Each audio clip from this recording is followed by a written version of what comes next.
Assalamualaikum warahmatullahi wabarakatuh. Kami dari kelompok 1 akan menjelaskan materi terkait bab ekuitas. Assalamualaikum warahmatullahi wabarakatuh. Kami dari kelompok 1 ingin menyampaikan hasil diskusi kami tentang materi ekuitas. Sebelum memulai presentasi, izinkan saya untuk memperkenalkan anggota kelompok kami terlebih dahulu. Ada saya sendiri, Clarita Ratu dengan NPM akhir 334, lalu rekan saya Aisyah Bella dengan NPM akhir 300, lalu ada Ruth Marta dengan NPM akhir 310, lalu ada Salwa Nurma dengan NPM akhir 311, lalu ada Zafira Zahra dengan NPM akhir 314, lalu ada Gendis Afril dengan NPM akhir 321, lalu ada Maida Sheryl dengan NPM akhir 331, lalu ada Amara Iza dengan NPM akhir 384, dan ada Nadia Verita dengan NPM akhir 385. Lalu yang pertama ada ekuitas. Nah, ekuitas ini tuh bukan sekedar modal perusahaan, tetapi juga mencerminkan kepemilikan pemegang saham setelah semua kewajiban dikurangi dari total aset. Nah, dengan kata lain, ekuitas menggambarkan seberapa besar bagian perusahaan yang benar-benar dimiliki pemilik atau investor. Nah, dalam laporan keuangan, ekuitas ini muncul setelah aset dan liabilitas. Nilai ini menunjukkan kekayaan bersih perusahaan sehingga sering digunakan sebagai salah satu indikator kesehatan finansial. Nah, secara sederhana, ekuitas ini dapat dirumuskan yaitu ekuitas sama dengan aset dikurangi liabilitas. Nah, komponen ekuitas dapat berbeda tergantung jenis perusahaannya. Pada usaha perorangan, ekuitas ini biasanya hanya terdiri dari modal pemilik dan laba ditahan. Sementara dalam perseroan terbatas, ekuitas ini bisa meliputi modal saham, agio saham, laba ditahan, serta cadangan lainnya. Nah, lebih jauh, ekuitas ini tidak hanya berbicara soal modal yang ditanamkan, tapi juga proses yang menyertainya. Kita akan belajar bagaimana saham diterbitkan sebagai bentuk penghimpunan modal, bagaimana pencatatan dividen dilakukan sebagai distribusi laba kepada pemegang saham, serta alasan perusahaan melakukan pembelian kembali sahamnya. Selain itu, kita juga akan melihat bagaimana informasi ekuitas disajikan dalam laporan keuangan dan bagaimana analisis ekuitas membantu pemegang kepentingan dalam mengambil keputusan. Nah, bagi investor, ekuitas ini menjadi dasar untuk menilai apakah suatu saham tergolong murah atau mahal dengan membandingkan nilai buku dengan harga pasar. Bagi manajemen, ekuitas digunakan untuk menentukan strategi pembiayaan, pembayaran dividen, atau menahan laba demi pertumbuhan di masa depan. Jadi saya akan menjelaskan mengenai bagaimana pasar global mempengaruhi dunia akuntansi dan bentuk organisasi bisnis. Yang pertama ada pasar modal semakin global. Saat ini pasar modal tidak hanya terbatas secara lokal. Semakin banyak perusahaan dan investor yang beroperasi lintas negara, menjadikan pasar modal semakin bersifat global. Yang kedua ada bursa internasional saling terhubung. Bursa-bursa internasional saling terhubung menciptakan jaringan besar keuangan global yang luas dan saling mempengaruhi satu sama lain. Yang ketiga, ada standar laporan keuangan yang seragam. Investor global membutuhkan laporan keuangan yang seragam agar dapat memahami dan membandingkan informasi dari berbagai negara secara konsisten. Yang keempat, ada IFRS sebagai bahasa akuntansi internasional. Untuk itu, IFRS atau International Financial Reporting Standards hadir sebagai solusi. IFRS memudahkan investor dalam membaca laporan keuangan dari berbagai negara dengan standar yang sama. Intinya, perusahaan kini tidak hanya mencari investor lokal, tetapi juga investor global. Dengan globalisasi, standar laporan keuangan harus seragam agar dapat dipahami oleh semua investor. IFRS membantu memastikan laporan ekuitas dapat dibandingkan di seluruh dunia. Saya akan menjelaskan mengenai bentuk perusahaan dan penerbitan saham serta formulir perusahaan. Bentuk utama organisasi bisnis ada 3, yaitu yang pertama perusahaan perseorangan, dimiliki dan dijalankan oleh satu orang, sederhana namun tanggung jawab tak terbatas. Yang kedua ada persekutuan, dimiliki 2 orang atau lebih dengan pembagian tanggung jawab dan keuntungan yang diatur bersama. Dan yang terakhir ada korporasi atau dominan, merupakan bentuk yang paling umum di dunia bisnis global karena kepemilikan dapat dibagi melalui saham. Selanjutnya ada formulir perusahaan. Setiap bentuk perusahaan memiliki karakteristik yang mempengaruhi akuntansi. Ada 3, yaitu yang pertama, pengaruh hukum perusahaan. Antara hukum yang berlaku menentukan kewajiban, perlindungan, dan prosedur pelaporan. Yang kedua ada penggunaan sistem berbagi. Khususnya pada korporasi, saham digunakan untuk membagi kepemilikan dan pengaruh terhadap pengambilan keputusan. Dan yang terakhir ada pengembangan berbagai kepentingan kepemilikan. Akuntansi harus mampu merefleksikan berbagai kepentingan, baik pemegang saham, mayoritas, maupun minoritas. Jadi, dalam dunia yang semakin global, penting bagi perusahaan untuk mengikuti standar internasional seperti IFRS dan memilih bentuk organisasi bisnis yang sesuai agar pelaporan keuangan tetap transparan dan dapat dipercaya oleh investor global. Baik, di sini saya akan menjelaskan mengenai 4 hak pemegang saham. Yang pertama adalah hak atas dividen. Nah, jadi pemegang saham itu berhak untuk memperoleh bagian laba perusahaan dalam bentuk dividen sesuai dengan jumlah saham yang dimilikinya. Yang kedua adalah hak suara dalam pemilihan direksi. Jadi, pemegang saham ini tuh berhak menghadiri rapat umum pemegang saham dan juga memberikan suara termasuk dalam memilih ataupun memberhentikan direksi dan juga komisaris. Yang ketiga, hak atas aset saat likuidasi. Nah, apabila perusahaan dibubarkan, pemegang saham berhak atas bagian sisa kekayaan perusahaan setelah semua kewajiban kepada kreditur dilunasi. Dan yang keempat adalah hak memesan efek terlebih dahulu atau HMETD, di mana jika perusahaan menerbitkan saham baru, pemegang saham lama ini tuh berhak terlebih dahulu untuk membeli agar persentase kepemilikannya tidak terdilusi. Selanjutnya saya akan menjelaskan jenis saham. Terdapat 3 jenis saham. Yang pertama adalah saham biasa atau common stock. Nah, pemegang saham biasa memiliki hak suara dalam rapat umum pemegang saham atau RUPS. Mereka menanggung risiko tinggi karena kalau perusahaan rugi atau bangkrut, pemegang saham itu biasanya berada di urutan terakhir untuk mendapatkan pembagian aset. Tapi mereka juga mempunyai potensi keuntungan terbesar karena jika perusahaan untung, nilai saham bisa naik tinggi dan dividen yang diterima juga bisa besar. Jenis saham yang kedua adalah saham preference atau preferred stock. Pemegang saham preferen itu biasanya mendapat dividen tetap setiap periode, mirip dengan bunga obligasi. Mereka punya prioritas lebih tinggi dibanding pemegang saham biasa dalam pembagian dividen maupun klaim aset jika perusahaan dilikuidasi. Biasanya tidak memiliki hak suara sehingga tidak ikut menentukan kebijakan perusahaan. Dan jenis saham yang terakhir adalah saham ganda. Ada perusahaan yang menerbitkan 2 jenis saham, misalkan saham A dan saham B. Perbedaannya biasanya ada pada hak suara. Misalnya saham A mempunyai 1 suara per lembar, sedangkan saham B mempunyai 10 suara per lembar. Tujuannya sering untuk menjaga kendali perusahaan tetap di tangan pendiri atau manajemen inti walaupun jumlah saham yang mereka miliki lebih sedikit.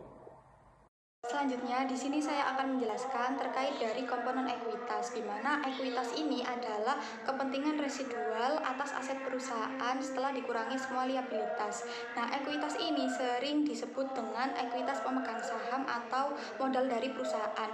Nah, ekuitas ini juga diklasifikasikan dalam beberapa kategori. Nah, itu yang pertama ada modal saham.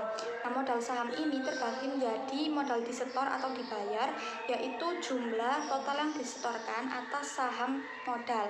Jumlah yang diberikan oleh pemegang saham kepada perusahaan itu digunakan dalam bisnis. Modal disetor ini mencakup pos-pos seperti nilai nominal semua saham yang beredar dan premium dikurangi diskonto atas penerbitan. Nah, kemudian yang kedua ada modal yang diperoleh, yaitu modal yang dihasilkan dari operasi yang menguntungkan. Kemudian yang selanjutnya, yang kedua yaitu ada premi saham atau agio saham, di mana premi saham ini adalah selisih lebih antara harga jual saham dengan nilai nominal saham yang diterbitkan. Selanjutnya yang ketiga yaitu ada laba ditahan, di mana laba ditahan ini berasal dari akumulasi laba bersih perusahaan yang tidak dibagikan sebagai dividen, melainkan ditahan untuk pengembangan usaha, memperkuat modal kerja, atau tujuan lain yang sesuai kebijakan perusahaan.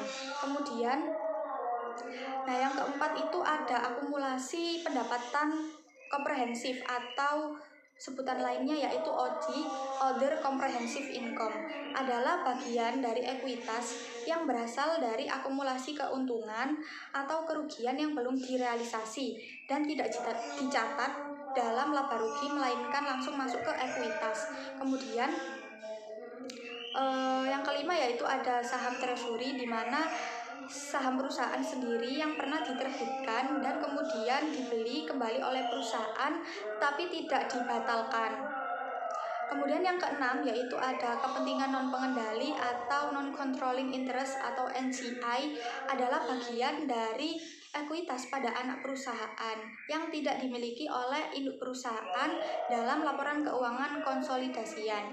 Jadi kepentingan non pengendali ini sama dengan hak pemilik saham minoritas pada anak perusahaan. Nah, yang selanjutnya dapat disimpulkan bahwa klasifikasi ini itu membantu para pengguna laporan keuangan untuk memahami batasan-batasan hukum atau hal lainnya terkait penggunaan ekuitas, termasuk juga pembayaran dividen atau tujuan tertentu. Yang selanjutnya yaitu ada penerbitan saham. Nah, masalah-masalah akuntansi yang terlibat dalam penerbitan saham itu yang pertama ada saham bernominal, di mana nilai nominal saham itu tidak ada hubungannya dengan nilai wajarnya. Saat ini nilai nominal yang terkait dengan sebagian besar penerbitan saham biasa itu sangat rendah. Kemudian yang kedua ada saham tanpa nominal, di mana ada beberapa alasan penerbitan saham tanpa nilai nominal, yaitu yang pertama, penerbitan saham tanpa nilai nominal ini menghindari liabilitas kontingensi yang mungkin timbul jika perusahaan ini menerbitkan saham dengan nilai nominal pada harga diskon. Yang kedua yaitu terdapat kebingungan antara nilai nominal dan juga nilai wajar.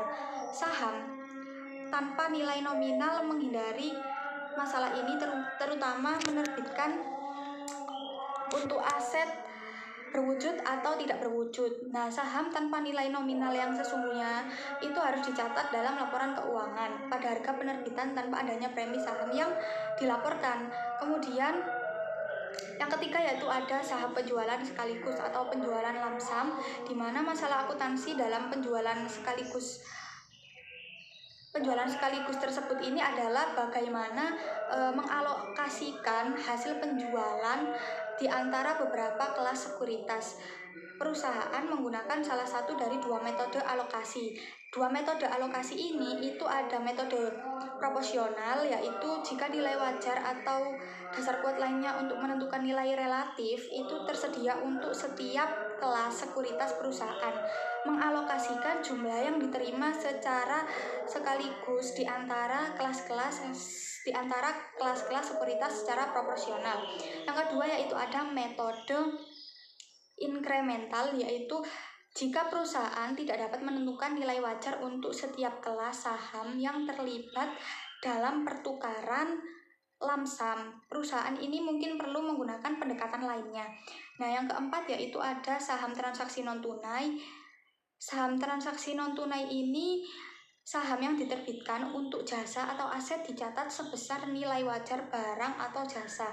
Jika tidak dapat diukur andal menggunakan nilai wajar saham. Nah, yang kelima itu ada biaya penerbitan saham, di mana biaya penerbitan ini merupakan biaya pembiayaan. Dengan demikian, biaya penerbitan ini itu seharusnya mengurangi hasil yang diterima dari penjualan saham.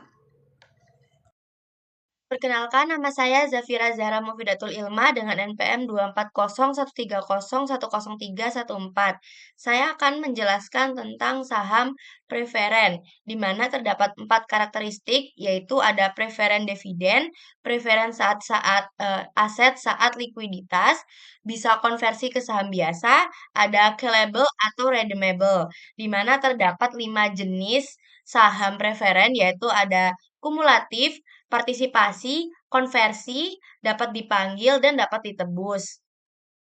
Nah, saham preferen kumulatif ini tuh mengharuskan perusahaan yang gagal membayar dividen pada tahun tertentu dan harus melunasinya di tahun berikutnya sebelum membayar dividen kepada pemegang saham biasa. Jadi jika direksi gagal untuk mengumumkan dividen pada tanggal normal untuk tindakan dividen, maka dividen tersebut tuh akan dikatakan telah dilewatkan.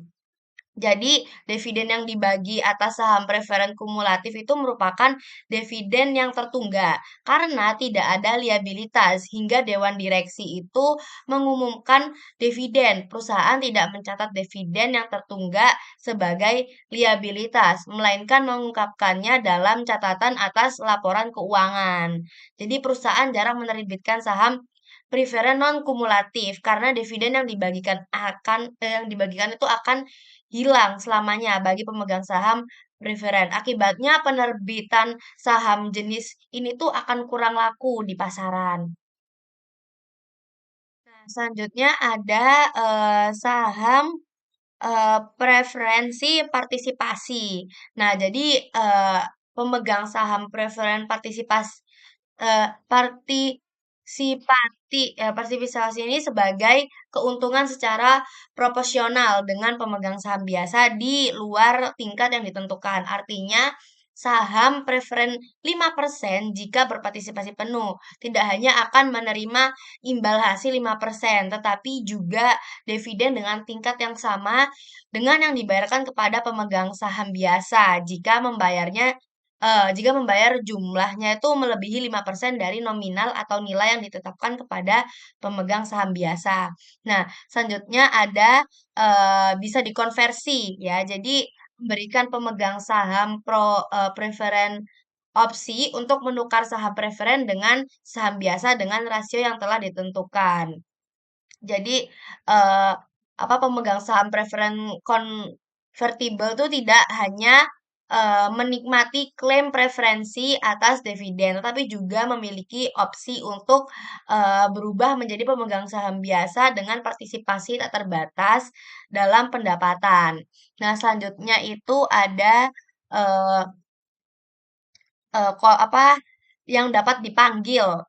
Nah, yang dapat dipanggil ini itu memungkinkan perusahaan sesuai pilihannya untuk menarik atau menebus saham preferen yang beredar pada tanggal tertentu di masa mendatang dan dengan harga yang disepakati.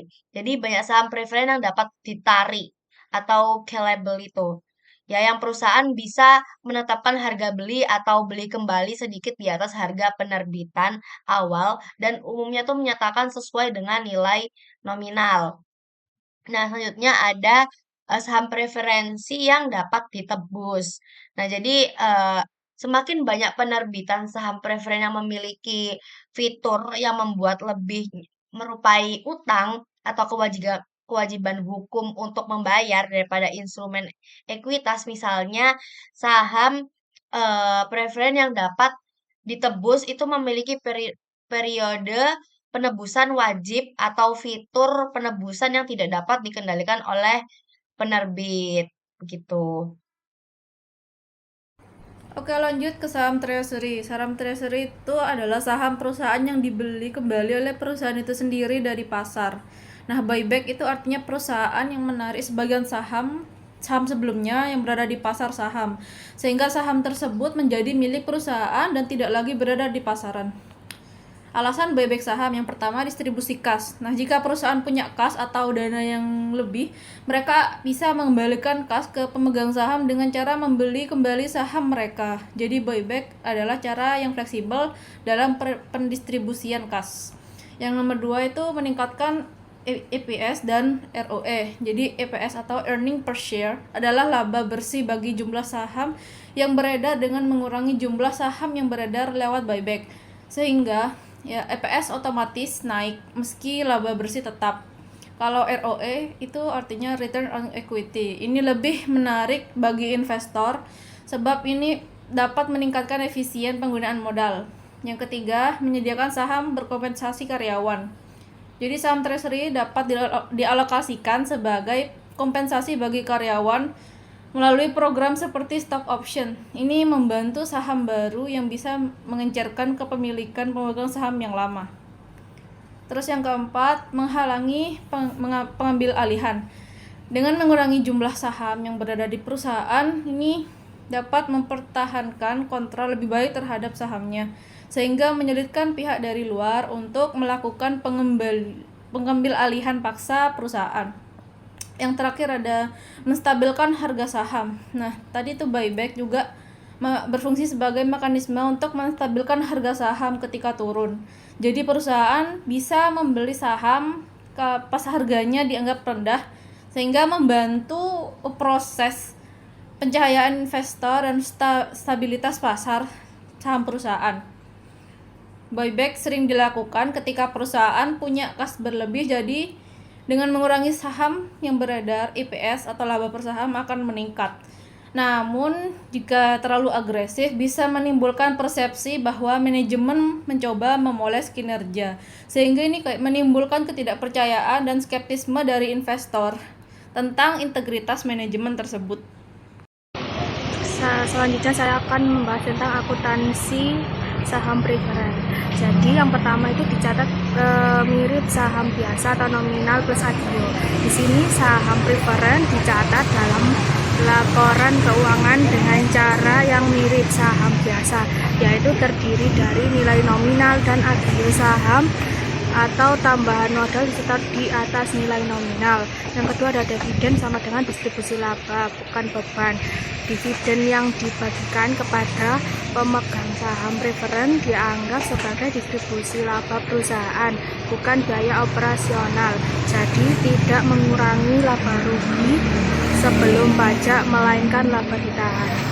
Kemudian ada IFRS redeemable preferred stock sama dengan liabilitas.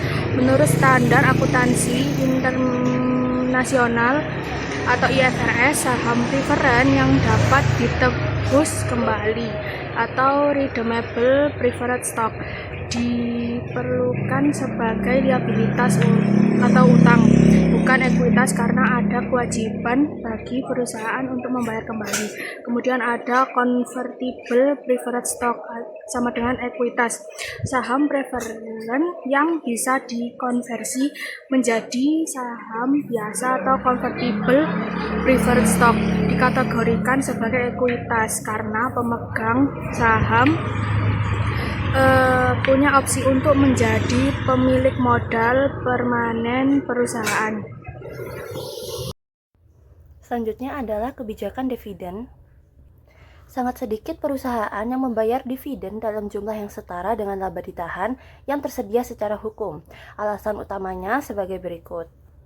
Yang pertama, untuk mempertahankan perjanjian, yaitu perjanjian obligasi dengan kreditor tertentu untuk menahan semua atau sebagian pendapatan dalam bentuk aset atau untuk membangun perlindungan tambahan terhadap kemungkinan kerugian. Yang kedua, yaitu untuk memenuhi persyaratan perusahaan bahwa laba yang setara dengan biaya saham treasury yang dibeli dibatasi terhadap deklarasi dividen. Yang ketiga, mempertahankan aset yang seharusnya dibayarkan sebagai dividen untuk membiayai pertumbuhan atau ekspansi.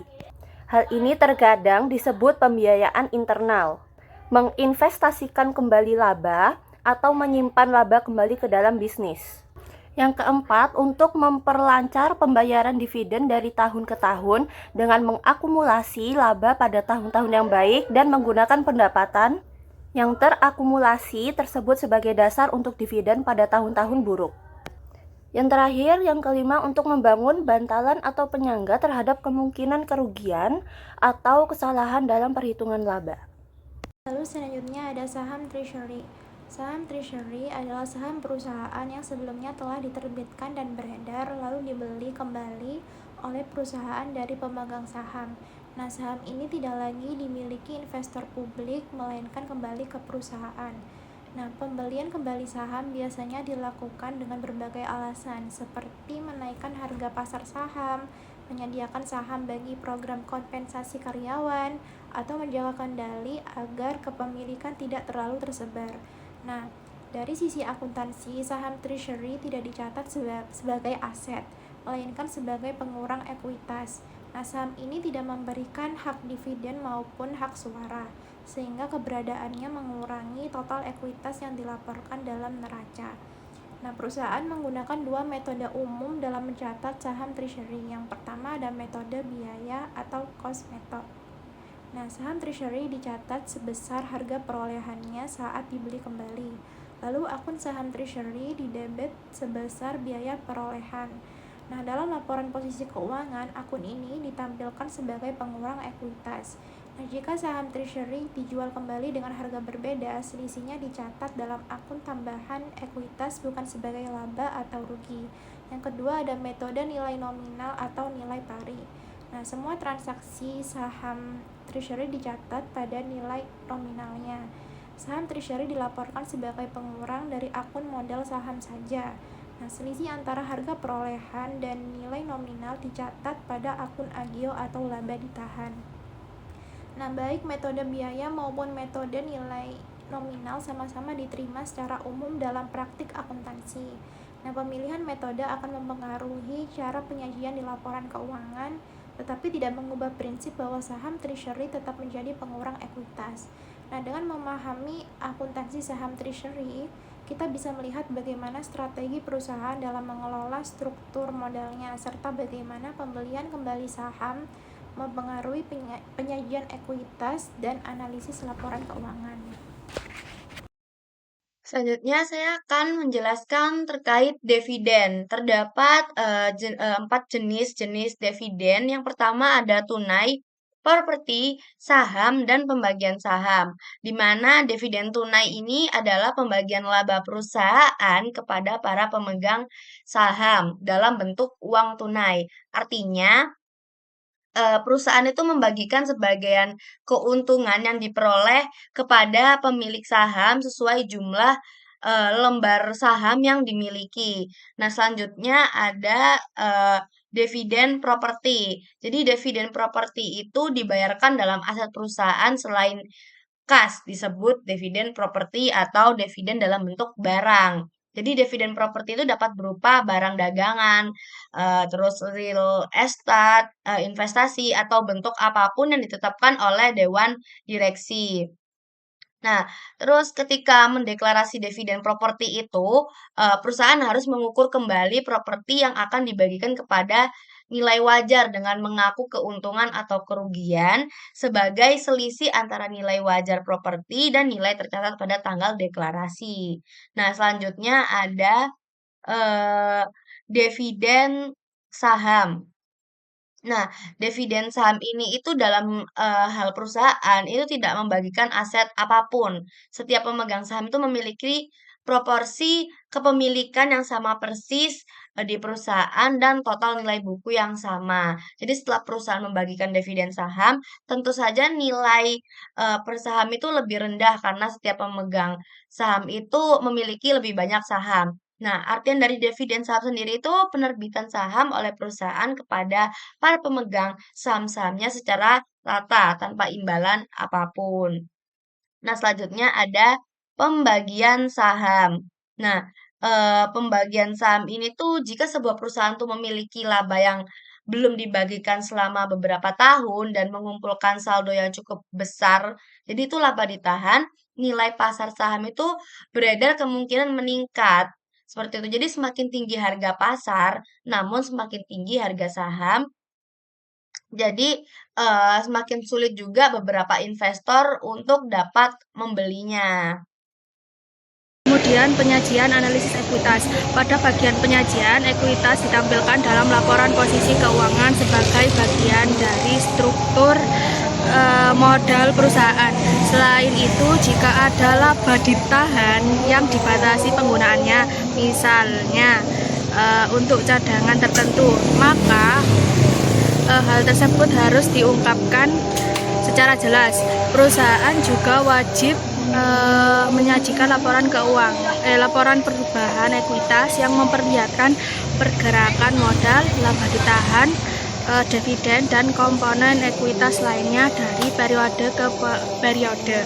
Sedangkan pada bagian analisis, ekuitas digunakan untuk menilai kinerja perusahaan. Salah satunya yaitu melalui pengembalian atas ekuitas atau return on equity atau ROE yang